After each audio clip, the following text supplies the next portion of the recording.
I signed the marriage papers with a firm hand, watching my ex-fiancé's family celebrate their perfect agreement. They thought they had found a desperate woman to solve their financial problems. If only they had known that the signature they were getting was worth more than their entire empire. Have you ever felt completely undervalued because of your appearance? This story will show you the power of staying silent while others reveal exactly who you are. You know that feeling when someone looks at you? Like you are invisible, unworthy of their time or attention. That is exactly how the De la Vega family treated me when I entered their mansion that Tuesday afternoon. I was wearing a simple black dress, carrying a modest handbag, and driving a 10-year-old car. To them, I was exactly what they needed, a lady they could control. My name is Alma, and I was there to discuss what they called a business deal. Mrs. De la Vega, a woman who probably spent more on her weekly facials than most people earn in a month, looked me up and down as if she were inspecting a piece of furniture. Her husband, Mr. De la Vega, barely looked up from his newspaper, and their son, Javier, sat in the corner, avoiding eye contact entirely. Mrs. De la Vega began, her voice dripping with false politeness. "We appreciate you coming to discuss this opportunity." She made it sound as if she were offering me the opportunity of a lifetime, which I suppose in her mind she was. "Our family business is at a crossroads. We need someone who understands the importance of discretion and commitment." What she meant was that they were broke. La Vega Industries, once a manufacturing powerhouse, was losing money hand over fist. Her debts were piling up, her investors were jumping ship, and her only hope was a marriage contract that would secure a partnership with Sterling Investments, a shadowy hedge fund that demanded the union as part of the deal. I nodded politely, playing the part they expected me to play. "I understand perfectly, Mrs. De la Vega. I am here to help in any way I can." Mr. De la Vega finally looked up from his newspaper. "The terms are simple. Marriage to our son Javier for a minimum of 2 years. In return, you will receive a handsome monthly allowance if the arrangement ends amicably, a substantial compensation." He paused, studying my face for any sign of greed or desperation. "We have done our research on you, young lady. You have no family or significant ties in your current circumstances. Well, this would be a vast improvement. If only they knew that 12 years ago I was deeply in love with the man sitting silently in that corner. Javier and I met in college. I on full scholarship, he the privileged son of a wealthy family. We fell head over heels in love with the kind of love that makes you believe in fairy tales. For 2 precious years we planned our future together until his family found out about us. I remember that day like it was yesterday. His mother met me at a coffee shop downtown. Her demeanor was cold as winter. "You seem like a smart girl, Alma," she said, sliding an envelope across the table, smart enough to know that some dreams aren't meant to come true. Inside was a check for 50,000 euros and a simple ultimatum: take the money and disappear, or watch Javier lose his inheritance, his future, everything his family had built. I was 21, broke, and heartbroken. I took his money and disappeared from Javier's life without an explanation. He never knew why I left. He never knew his family had bought me off as if I were an obstacle to be removed. I changed my phone number, transferred colleges, and built a wall around my heart that took years to break down. But this is what happens when you underestimate someone, you empower them. That 50,000 euros, I invested every penny. I started a small consulting firm. I worked 18-hour days. I lived on instant noodles and ambition. In 5 years, I made my first million. In 10, my first billion. DM Sterling, the mysterious investor everyone whispered about in business circles, was me, Alma Sterling, the woman who turned a broken heart into an empire. And now, sitting in their living room 12 years later, watching them treat me like a charity case, I felt something I hadn't felt in years. The sweet anticipation of justice. "The compensation seems fair," I said quietly, letting them think I was overwhelmed by their generosity. When would they need an answer by? Today, Mr. de la Vega said firmly. The partnership agreement expires at midnight. We need the marriage contract signed and filed before then. Javier finally spoke, his voice strained. Don't you think we should give him time to consider it? It's a big decision. His mother shot him a withering look. Time is a luxury we don't have, honey. The young lady understands the urgency, doesn't she, my dear? I met Javier's gaze for the first time since I'd walked in. He looked older, weary, as if the weight of his family's expectations had worn him down. There was something in his expression, guilt, perhaps, or resignation. He was going through with this arranged marriage because he felt he had no other choice, just as I hadn't had a choice 12 years ago. I understand perfectly, I said, picking up the contract. Where do I sign? The next hour was a whirlwind of paperwork. The prenuptial agreement was ridiculously one-sided, designed to protect the de la Vega fortune while giving me the crumbs. I signed every page without complaint, even though I could have bought and sold his company 10 times over. His lawyer, a nervous man, seemed surprised by my cooperation. Most people don't want to negotiate these terms, he whispered to Mrs. de la Vega. Some people know a good opportunity when they see one, she replied smugly. After the papers were signed, Mr. de la Vega opened a bottle of champagne. He toasted to new beginnings and to solving all our problems. If only he knew he'd just handed control of his company over to the woman they'd paid to make disappear. Planning the wedding was a masterclass in condescension. Mrs. de la Vega picked everything. My dress, the flowers, the venue, even my hair. Something simple, she kept saying, nothing too flashy. She wanted me to blend in, to appear grateful but not too sure. Javier tried to be friendly. He offered me small smiles that reminded me of the boy I'd once fallen in love with. Sometimes I'd catch him studying me as if trying to remember something he was missing, but he never made the connection. In his mind, I was a struggling consultant, not the ghost of his college sweetheart. The night before the wedding, my phone rang. It was my assistant. Ma'am, the largest investor in La Vega Industries just pulled out. Their stock is plummeting. Without an immediate infusion of capital, they'll be bankrupt by Monday. Perfect, I instructed.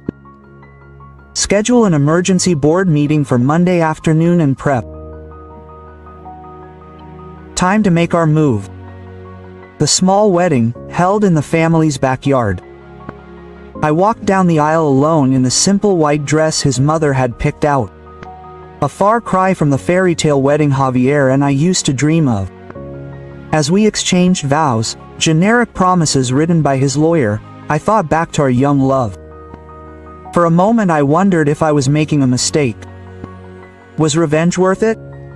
But then I heard his mother whisper to his sister behind me. Give him 6 months and we'll have grounds for divorce. The poor thing will accept any deal and disappear again. That's when I knew I was doing exactly what I had to do. The reception was painful. The de la Vega family barely acknowledged me.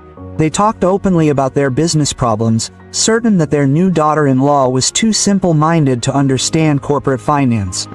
Partnering with Sterling should stabilize everything, Mr. de la Vega said. We just have to keep this arrangement going long enough. Javier overheard the conversation too. I saw his jaw clench.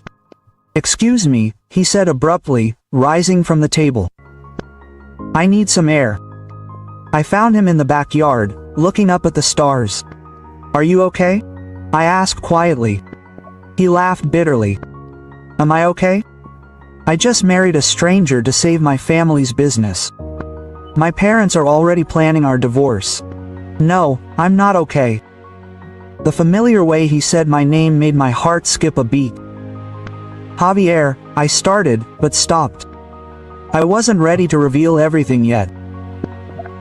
I know this isn't what either of us wanted, but maybe we can make the best of it, get to know each other as we are now. He turned to look at me, really look at me for the first time. You know, you remind me of someone, he said quietly. Someone I knew a long time ago. What happened to him? I asked, my heart pounding. I don't know, he admitted. One day she was there and the next she was gone. No explanation, no goodbye. She just vanished. My parents said I was better off without her, that she was probably just using me. But I never believed it, she wasn't like that. Guilt hit me. He'd spent 12 years wondering why I left, blaming himself. Maybe he had reasons you didn't understand, I whispered. Maybe he thought he was protecting you. He was silent for a long moment, studying my face in the moonlight. Maybe, he said finally, but I would have preferred to face it together. That's when my phone buzzed. An emergency alert. The stock in La Vega Industries had completely plummeted. The company was in free fall. In less than 72 hours, I would own everything the La Vega family had built. The weekend passed in a strange bubble of domesticity. Javier and I moved into the guest house. We were like polite strangers sharing a space. He surprised me with his kindness. He made breakfast on Sunday, asked me about my work, even made me laugh. For brief moments I forgot my master plan. He was still the same man I had fallen in love with, but then Monday morning came and everything changed. I was in my makeshift office when the call came. Ma'am, it's done. La Vega Industries is officially bankrupt. The board meets in an hour. Perfect, I replied quietly. Initiate the acquisition. I want the ownership transferred by the end of the day. An hour later, chaos erupted in the mansion. Mr. de la Vega was yelling at the lawyers on the phone. Mrs. de la Vega was crying into his coffee and Javier was pacing the living room trying to understand what had happened. It doesn't make sense, he kept repeating. The partnership with Sterling was supposed to protect us. Where are they? I sat quietly on the couch pretending to read. It was the moment I had been waiting for. Mr. de la Vega's phone rang. Hello? Yes, it's me. What do you mean the partnership is void? But if we keep our end of the deal, okay? Who's DM Sterling? I've never heard. What? The color drained from his face. He hung up and looked at his family. DM, Sterling has called an emergency meeting. They've acquired a majority stake in Vega Industries effective immediately. Impossible, his wife protested. Sterling Investments was our partner. There's no such thing as Sterling Investments. Her husband interrupted her. Dieterling is a person, not a company, and apparently they've been secretly buying up our shares for years. They now own 68%. What does that mean for us? Javier said, plopping down into a chair. It means, his father said slowly, that we work for them now, if they'll let us work. That's when I got up from the couch, smoothed down my dress, and cleared my throat. In fact, I said under my breath, you work for me. The silence that followed was deafening. 3 pairs of eyes stared at me as if I'd just announced that I was from another planet. DM Sterling, I repeated, pulling out my phone and showing them the official paperwork.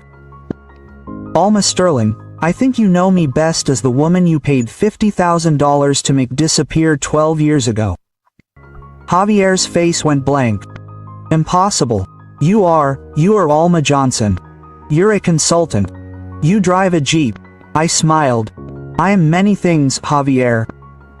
Including the woman who just bought your family's company with the money they gave me to break your heart. You can't be serious. This is a mistake. You are nobody, his mother squealed. I am the richest woman in this city, I replied calmly. I own 7 major corporations, I have investments in 43 more, and as of the last hour I have owned every asset your family has ever built. I assure you, I am nobody. Mr. de la Vega was frantically dialing his phone. Mrs. de la Vega was hyperventilating, but Javier only looked at me, understanding dawning in his eyes.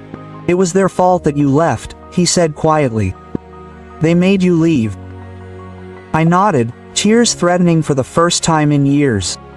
They offered me €50,000 and a choice. Disappear from your life or watch your future be destroyed. I was 21 and scared. I thought I was protecting you, so you used our money to destroy us. His mother screamed. I used your money to build something better, I corrected. I spent 12 years building an empire while you spent 12 years assuming you would never face the consequences of your actions. I turned to Javier. I never wanted to hurt you. I thought you would be better off without me. That wasn't your decision, he said, pain and anger warring in his voice. We could have faced it together. He was right and I knew it, but I was young and heartbroken. You're right, I admitted. I made a terrible decision. But your parents, they made a calculated decision to destroy the happiness of two people and protect their social status. Everything that has happened since then is the natural consequence of that choice. What do you want? Mrs. de la Vega finally asked, her arrogance gone. Money, revenge. I considered her question. For 12 years I had imagined this moment, but now that I was here I found myself thinking about the person I wanted to be. I want you to understand something. When you paid me to leave Javier, you didn't just break a relationship, you broke two hearts. You taught me that people like you see people like me as obstacles. But you also taught me that the only security in this world is the one you build for yourself. So thank you for that lesson. Does that mean you'll give us our company back? Mr. de la Vega asked hopefully. I turned to them with a smile. Oh, no. I'm keeping the company. De la Vega Industries is going to do very well under new management, but I'm not going to destroy you. You'll keep your house, your cars, and you, Mr. de la Vega, can continue working at the company, although you'll report to new management. And Javier has a choice. Our marriage contract is still legally binding, but you can cancel it at any time. I took that choice away from you once. I won't do it again. That night I was packing to move back to my real apartment when Javier knocked on the door. Can we talk? He asked. We sat on the porch under the same stars as our wedding night. Did you plan this all? He asked. I nodded. When your family contacted me, I saw an opportunity for closure. I wanted to understand who you had become. And what did you discover? That you are still the same man I fell in love with 12 years ago. You were as trapped by their expectations as I was by their ultimatum. He was silent for a long moment. What now? Are we married? Divas? Starting over? We are whatever you want us to be. I can make this marriage disappear by tomorrow if that's what you want. Is that what you want? He asked. The question caught me off guard. For 12 years I had convinced myself that success was enough, but sitting there with him, I remembered what it felt like to have someone who truly understood you, and I realized how alone I had been. I want you to be happy, I said carefully. With or without me. He took my hand. And I want to try not because of a contract, but because 12 years ago I was planning to spend my life with Alma Sterling, and I would like to see if that was still possible. I cried even after everything I had done. My parents destroyed our relationship and let me think it was my fault for 12 years, he said firmly. What you did was justice, not revenge. There is a difference. We talked until dawn, filling in the gaps of 12 wasted years. By sunrise, we had made a decision. We were going to try. Not the fairy tale romance we had dreamed of in college, but something stronger built on truth and choice. 6 months later, Vega Industries was thriving under my leadership. Mr. de la Vega continued to work there, though he had learned to respect the woman he had once dismissed. And Javier became my partner in every sense of the word. We moved into a house we chose together and slowly rebuilt the trust that his family's interference had shattered. Sometimes people ask me if I regret it, but I see it as a lesson in consequences. The de la Vega family learned that the quiet woman in the simple dress can be the most dangerous person in the room. And Javier and I learned that some love stories don't have fairy tale endings. Sometimes they have something better. Real endings built on truth, choice, and the hard work of two people who decided they were worth fighting for. M.